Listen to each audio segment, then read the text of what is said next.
Hey, it's Jason here at Fraser Valley Rose Farm. Well, let's say you wanted to start your own backyard nursery. That's what I did. I had a little suburban yard out in Abbotsford, and I started by growing cuttings and seedlings in a couple little trays in my backyard and filling up little pots and selling them on Craigslist and at the farmer's market.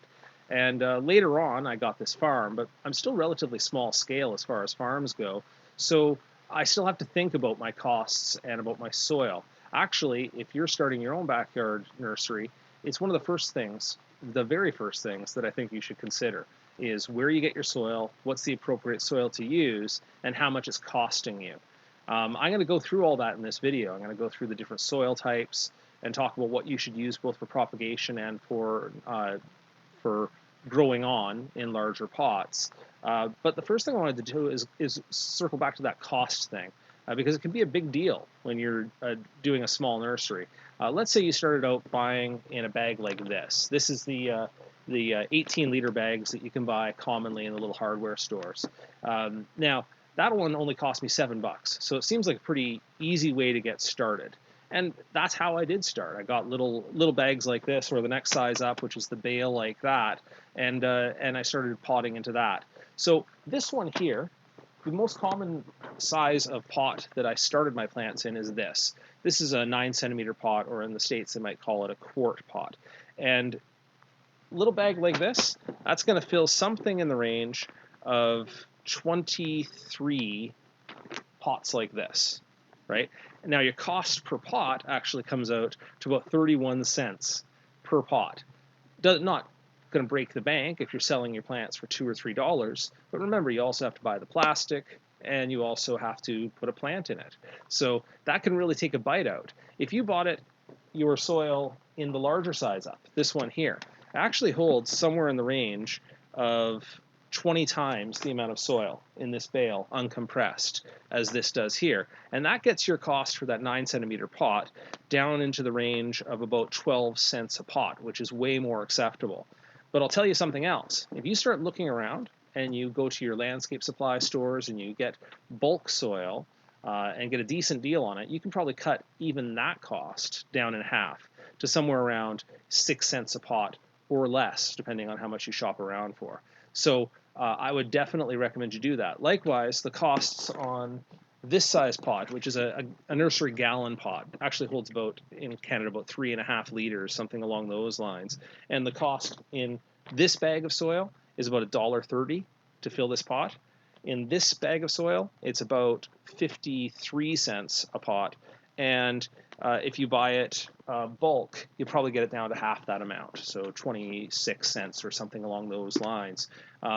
Now, those are Canadian prices and Canadian volumes and everything else, but I think it probably holds true in every market that the larger the volume of soil you can purchase at a time, the more money you're going to save, and that's going to give you a real head start into your nursery business.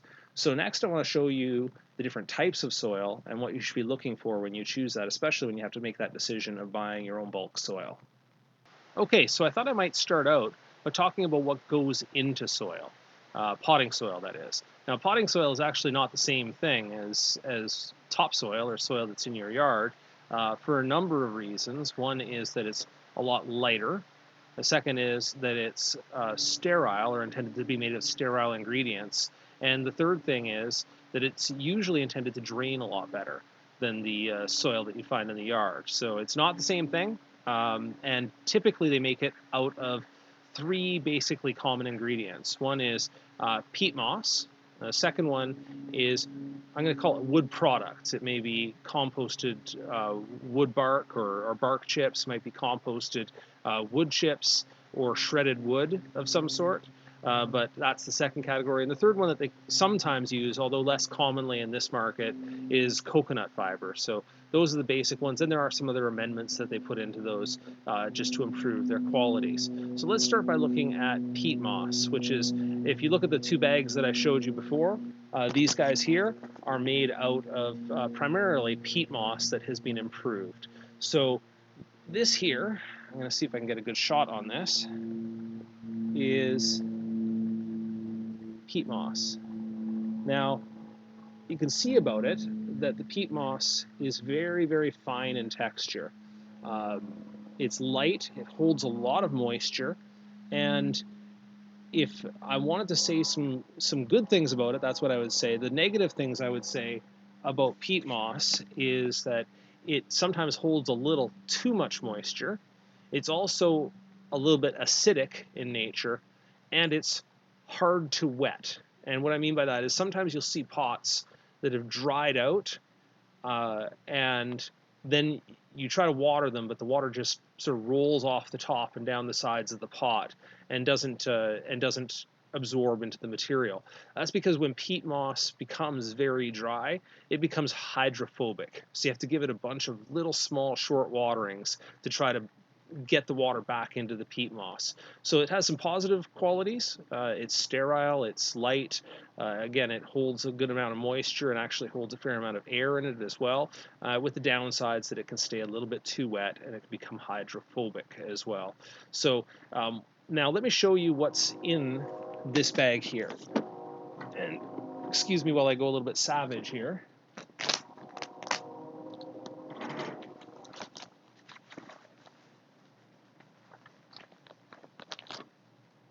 Okay, so this here then is the mix that you find in that bale, and this is actually Sunshine Mix, although the brand, there's a couple of different brands out there. And what I'll show you about this is it's a lot like the peat moss, very fine textured. You can see that what they've added in here, you can see the white in there, that's perlite, and that's another amendment that they add, both to increase the air holding capacity, improve the drainage. What they also add in here is a wetting agent, which is intended to break that hydrophobic quality I talked about. And they also put a little bit of lime in there to get rid of that acidity. So it's basically peat, but corrected for growing situations. This is actually a fairly good medium, sterile and all that, for doing propagation. So if you are starting in propagation, and you want to get a bunch of soil and you can fill a bunch of pots with this, it's actually not a bad way to start. But as I say, as you go a little bit further, you start growing into larger containers, and you also, your costs, you start getting concerned about your costs, you might start looking at additional types of soil. This one here is a soil that I purchased in bulk. And you can see what they've done here is they've got some finer pieces in here, so it's got some finer soil, but it also has these chunks. And these are chunks of composted bark and chips of wood that have been composted. And those help, again, just like the perlite does in this mix here, to improve the drainage qualities of this soil. It also costs a lot less. So this, as I say, costs basically half as much as the soil in the bale. And I have it, what I can use it for, because it has both the finer pieces in it and the chunkier pieces in there, I can use this general purpose. So this last year when I did my propagation, I propagated in this. This last year when I put it into bigger pots, I potted it into this.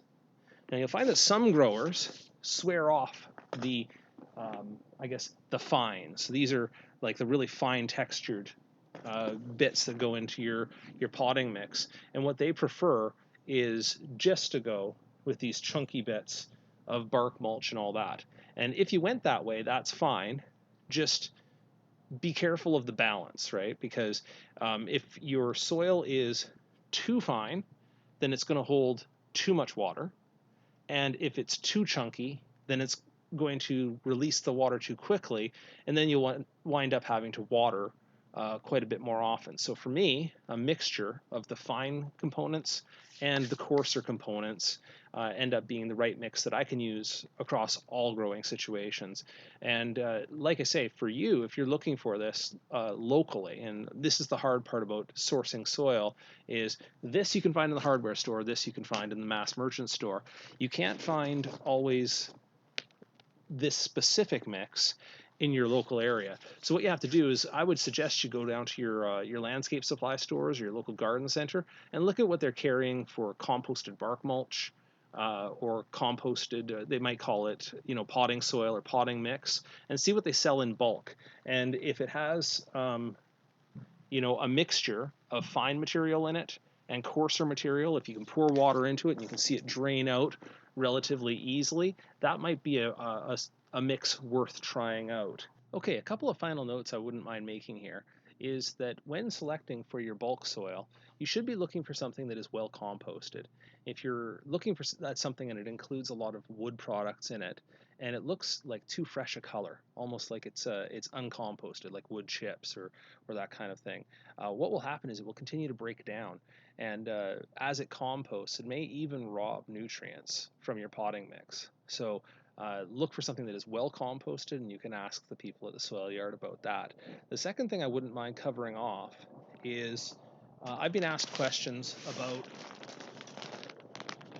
what to use for propagating roses and for propagation in general. And I mentioned that a good amount of fines in the soil would be good and well draining and all that. But another thing you need to look at is this here. On this potting mix, you're going to see that this has NPK, or has the nutrients listed in it. You are actually looking for something that is unfertilized. So this bag here, I wouldn't be recommending it, even though the levels are fairly low. It's not something I'd recommend, is getting something that's pre-fertilized. If you used something like in the bag here, that would be fine. It's unfertilized.